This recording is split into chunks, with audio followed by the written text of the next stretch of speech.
I came through Bentalou when they first built it. Matter of fact, I think I was even in the pitch outside when Mayor Thomas D'Alessandro dug the dirt. You know, so I've been in from the '70s So all till 50 years. all 50 years almost. You can say that. Absolutely. All right. Tell me, what was it like spending time here at the rec?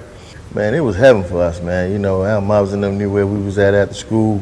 From 4 o'clock on, man, it was about trying to get home and get that jersey for playing house league, man. And Herman had rules, man. When you had our jersey, you couldn't play, or you started out with a tech and everything, man. And I ain't even gonna go there with that one. But my experience, man, I had to get that jersey out the house, man. I went in there and got it, man. But it was a beautiful thing for being a part of this, man. This Bentalou Rec, man, because we no longer had to play in the alleys no more. We had somewhere to go. And Bentalou Rec was a haven for a lot of us, man. So, in the early '70s, since you've been here since the Recreation Center opened, how was it, initiating basketball? What, getting guys to come to the gym? What did it take? Because I'm quite sure everybody just didn't walk into the gym. Well, basically, it was more than just basketball. It was a fun center. Man, we had ping pong, roller skating was a thing. We had a movie after school that you could go to see the movies, man, over there in the auditorium, man. It was so much that we could do, but sometimes, we had to do our homework and things when we was young to get out and play, So the bottom line is the rec was it's like extra credit, So it was a second haven for us, man. And the leaders here was so wonderful. Herman and Mr. Coleman and them, man, they was real brilliant. You can't leave them out, man. I think we ran a top-notch rec, and we had everybody that wanted to come up here and play. The roller skating, we thought we was playing roller derby and all kind of stuff that we was going through, and it was just a beautiful place to be, man. We played cards. Like I said, they had the pool table, they had arts and craft in the back in the room, man. We did so much things here. It was just a beautiful place to be for kids growing up, man, and loving one another in the neighborhood.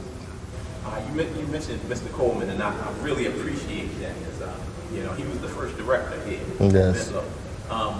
Did you have a chance to interact with anybody else other than Coach Herman and Mr. Coleman? Shout out some of those people. Miss Alexander was a perfect director too. Right after Coleman left, she fit right in brilliantly, and she was very, very involved with us in sports and everything too. Man, it was just so much going on here.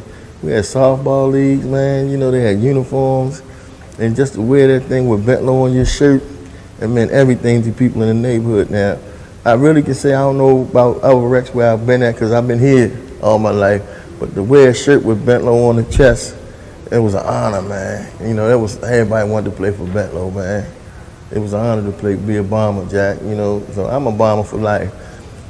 Actually, you led right into the next question. The next question is, what does it mean to be a Bomber for life? I was a Bomber before was a Bomber, so anyway, even my friend, he was just asking me about Foots. Ken Bannister, who played with the Knicks, he wrote a sign and put it over there when we started playing, and the sign said the University of Bentalou.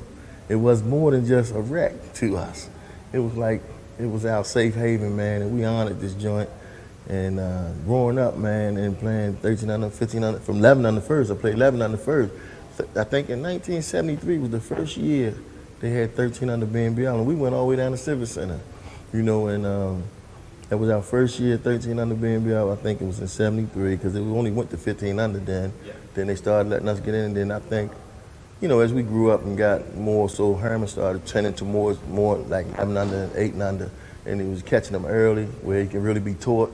And that's one thing I like about Coach Herman. He taught the fundamentals. He would teach us, like if Mickey Mouse was down there, give him the ball because he had a better shot than you. So we had any person on our team probably could hit 20. It wasn't no one-man show. It was like you could, from the top to the 10 could score 20. And if you got cut from here, you run down Store Hill or St. Edward somewhere for that rec because we had so much talent up here, man. And my biggest thing was like, when we was playing 1500 and something, trying to get to play with the big boys on Saturdays. And when we got good enough to play with the big boys, we thought we arrived, Jack, because it wasn't no further going than that. When you can play with We Are and them, and first draft player that I knew out this city was Norman Black from out of Colonel Gibbons. You know, and when I seen him dunk on and laughed and said that wasn't nothing, bud, and went right back down and dunked on him. You know, and I mean the talent that we had here, man, and it's just unbelievable. I played with one of the best guards I think that come up out of here, and his name was David Dunstan. God bless his soul. He done moved on, but he made me play harder, you know, because we had a thing about we got to get that ball. You know, it wasn't about nobody beating us if we ain't beat ourselves. You know, the team can't score without the ball. So if we get that ball, I mean, they ain't got it. So our whole thing was on getting that ball. And I just always tell Hot Shot and Herb after they came behind us, I should like to watch them play because they was going to get that ball. You know, and by them stealing that ball, they gave us more opportunity to score. So that's the whole thing about defense first. You know, Herman had a no practice. That means when you got the rebound, you had to look down court first. You know, so it was just so much fundamental stuff that he taught us up here. I think he deserved every honor that he get, that he never won it. But I think he deserved every honor for keeping this place open for kids after kids after kids, such as myself, to come through the doors and be a part of. Yeah, it's funny that you lead into, you know, from one to the next. It's a natural progression because you mentioned being able to play against the big boys. Well, when we came through here, you guys were the big boys, and it was the greatest honor in the world for us to try to just play with y'all. We never thought, we knew we weren't going to beat y'all, but just the fact that we could get on the court with y'all. How do you think that culture got established, and what did it mean to people? It was from day one, man. Herman them came in the door, man, and they was teaching. And, you know, like I said, we came from the alley shooting on the square. The shooting on a round tip probably was easier, but just banking it off of a crate, a milk crate, man, you know, and it's just a beautiful thing, man, that we came up here, we learned a lot. And basically, for real, we was family.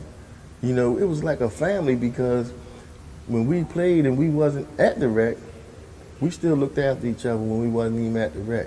And it was a neighborhood thing, and then, you know, after the neighborhood thing grew up and they started bringing all these talented ball players from all over the place, you know, and I mean, I ain't gonna say it was worse or bad, but it just took away from the community. But it was still a community-based center where a lot of us came, but a lot of the ball players that grew up, which was homegrown players that came up out of here, you know, and then it got, you know, once it get more competitive, the more and more you start pulling in people everywhere for recognition and I guess reputation. So basically what you're saying is that what you guys laid down, created what's called gravity. Yeah. Gravity pulls in. Yes. You know, who don't want to be a winner?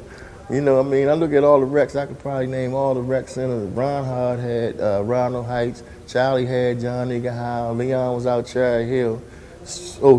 Fish had Stewart Hill.